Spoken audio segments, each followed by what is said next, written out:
Friends, నేను మీ Lavanya. Summer వచ్చింది కదా, మా ఇంట్లో ఈరోజు పెడుతున్నాం తీపావకాయ పచ్చడి. తీపావకాయకి కావాల్సిన వస్తువులు: మామిడికాయలు. తీపావకాయకి తీపి మామిడికాయలు తీసుకోవాలి. అంటే బంగిరిపిల్లి లేక కొబ్బరి మామిడికాయ, కలెక్టర్కాయ అలాంటి మామిడికాయలు తీసుకోవాలి. బెల్లం తురుము, కల్లుప్పు, వేయించిన మెంతుల పొడి 1/2 టేబుల్ స్పూన్, పసుపు, ఆవపిండి,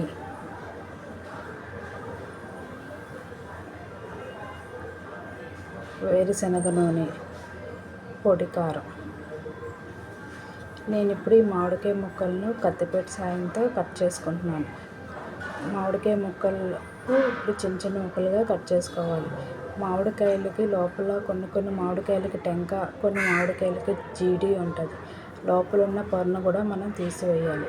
ఆ జీడి, టెంక లాంటివి మనం తీసివేయాలి, లేకపోతే ఊరికే పాడైపోతుంది. ఇప్పుడు మనం చిన్న చిన్న ముక్కలుగా కట్ చేసుకుంటున్నాం మామిడికాయలను. నేను ఇప్పుడు ఈ గ్లాస్ను కొల గ్లాస్గా తీసుకుంటున్నాను. నేను ఇప్పుడు ఈ మామిడికాయలు కోసినవి నాకు 7 కప్పులు వచ్చాయి మామిడికాయ ముక్కలు. ఈ 7 కప్పుల మామిడికాయలకి నేను ఎలా తీపావకాయ పెట్టుకోవాలో చెప్తాను. 7 గ్లాసుల మామిడికాయలకి ఈ గ్లాస్తో 4 గ్లాసుల బెల్లం తురుము వేసుకోవాలి. 4 గ్లాసుల బెల్లం తురుము వేసుకోవాలి. 4 గ్లాసుల బెల్లం తురుము, 1/2 టేబుల్ స్పూన్ వేయించిన మెంతుల పొడి, 1/2 టేబుల్ స్పూన్ పసుపు,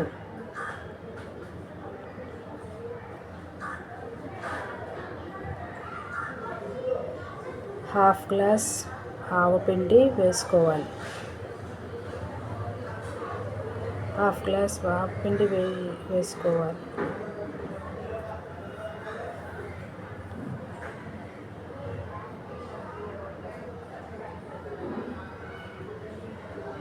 హాఫ్ గ్లాస్ కన్నా తక్కువ కల్లుప్పు వేసుకోవాలి.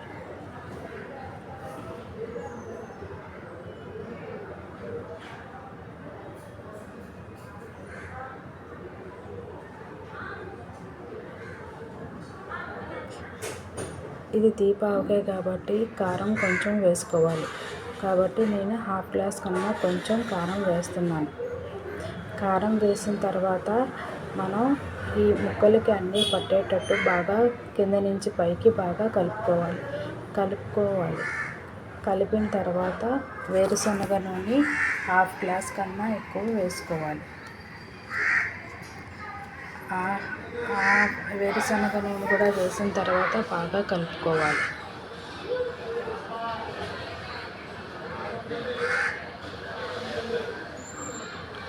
ఈ నూనె మనం లాస్ట్లో కూడా వేసుకోవచ్చు, ఒకవేళ సరిపోతే.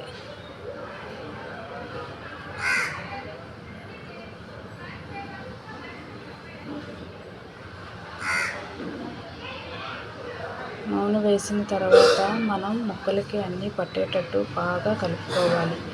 బాగా కలుపుకున్న తర్వాత మనం ఈ మిశ్రమం అంతటిని ఒక డబ్బాలోకి వేసుకోవాలి. ఇదిగో చూపిస్తున్నాను చూడండి. ఈ డబ్బాలోకి వేసుకున్న తర్వాత ఈ మూత పెట్టేసి 3 రోజుల వరకు వేరేగా ఉంచుకోవాలి. 3 రోజుల తర్వాత అది ఎండలో పెట్టాలి. ముక్కలు వేరేగా, ఓటు వేరేగా ఎండలో పెట్టాలి.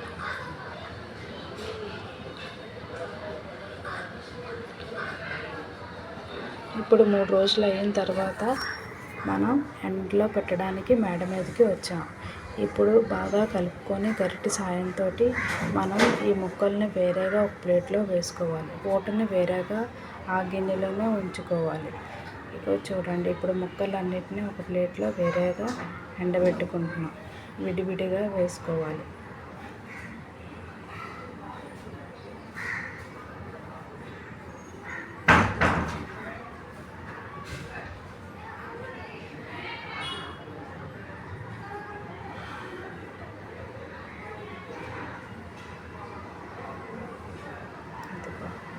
అలాగే కాకిలు గట్ట ముట్టకుండా మనం